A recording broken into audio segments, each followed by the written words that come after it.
নমস্কার দর্শক, আপনারা দেখছেন কৃষক প্রেম কুমার চ্যানেলের পক্ষ থেকে।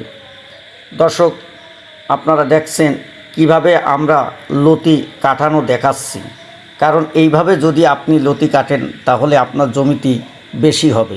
আর ধান একবার বেচবো, আমার টাকা শেষ। আর প্রতি সপ্তাহে সপ্তাহে আসবে। প্রতি সপ্তাহে আসে, তাহলে বোঝা যাচ্ছে আপনার এইটা ভালো। আমার এই চাষটা পছন্দ হয়েছে, এই চাষটা ভালো। মানে শুধু ভালো না দর্শক, আপনারা আমাদের ভিডিও সম্পূর্ণ দেখবেন, তাহলে অনেক কিছু জানতে এবং শিখতে পারবেন। কারণ আমি কি বলতে চাচ্ছি আপনাদের অবশ্যই শোনা দরকার। শেষ লাগানো এই লাগানো হয়েছে 5 মাস মতো। 5 মাস হয়েছে। তা কিরকম লতি হচ্ছে? এর আগে ধরেন আপনার হচ্ছে কম ফলন ছিল।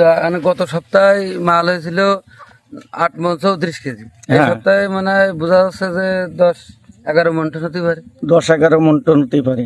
তাতে আপনি কি বলছেন যে এই যে ধান, আপনি কি ধানের চাষ করেন? হ্যাঁ, ধানও আছে আমার 4 বিঘে। 4 বিঘে ধানের থেকে আমি দেখছি যে এতে হলো কি বেশি, আমার লাভ বেশি, লাভজনক বেশি। মানে এতে কষ্ট আছে না ধানে কষ্ট বেশি? এটা একটু কষ্ট বেশি হলো, টাকা যখন পকেটে থাকে আসে সেখানে কষ্ট অনুভব হয় না। মানে প্রতি সপ্তাহে টাকা পকেটে আসে? সপ্তাহে আসে টাকা। আর তাতে বোঝা যাচ্ছে যে আপনার 5 বিঘে ধানের চাইতে আমার ওই 1 বিঘে লতি চাষটাই ভালো হয়, ফলন মানে ফলন হয় বা প্লাস টাকা পয়সা 2 টাকা দেখা যায়। আর ধান একবার বেচবো, আমার টাকা শেষ। আর প্রতি সপ্তাহে আসবে। প্রতি সপ্তাহে আসে, তাহলে বোঝা যাচ্ছে আপনার এইটা ভালো। আমার এই চাষটা পছন্দ হয়েছে, এই চাষটা ভালো। মানে এই কারণে বর্তমান বাজার যাচ্ছে কেমন আপনাদের এই পাশে? এই পাশে বাজার যাচ্ছে আজকে, গতকালকে গেল 60-62। আর হলো আজকে কত গ্রাম যাবেন তা বলতে যাচ্ছে না। 60-62 টাকা কেজি আপনার এই মালের মাল? এই মালের মাল 60-62 টাকা কেজি। তা দর্শক, আপনারা শুনলেন শেখর ভাইয়ের কথা।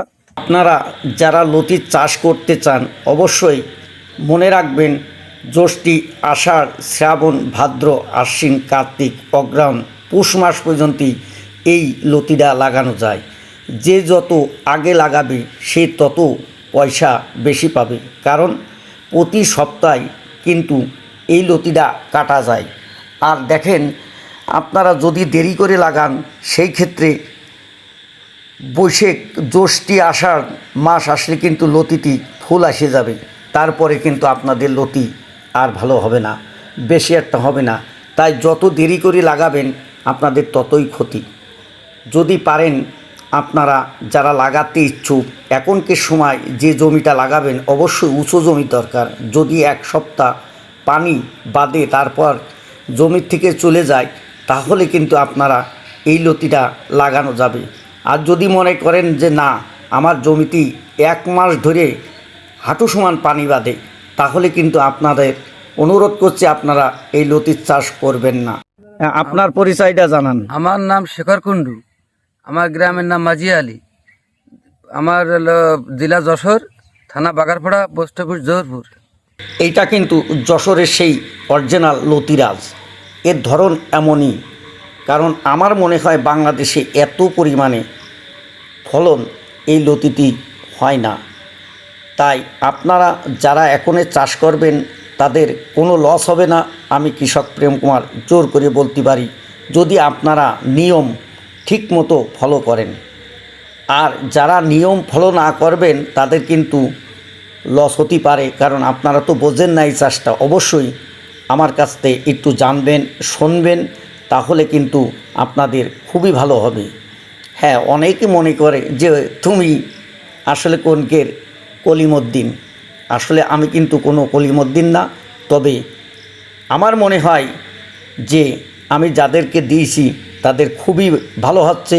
আর আমার চারা যারা নিয়েছেন অবশ্যই আমার সাথে যোগাযোগ রাখবেন, আমার সাথে পরামর্শ করবেন, তাহলে আপনাদের লতি আমাদের মতোই হবে। এবং আপনারা তো দেখেছেন আমার ভিডিও কেমন, আমার জমির লতি কেমন, আপনাদেরও ঠিক এইভাবে ফলন হবে দর্শক।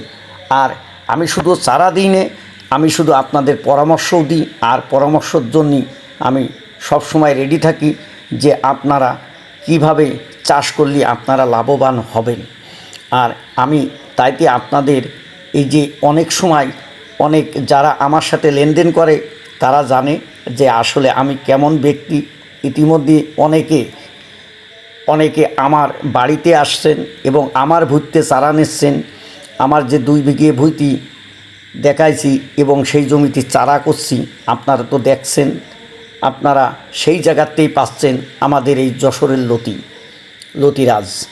তাই দর্শক, আমি মনে করি আপনারা যেন কখনো চারায় ঠকবেন না।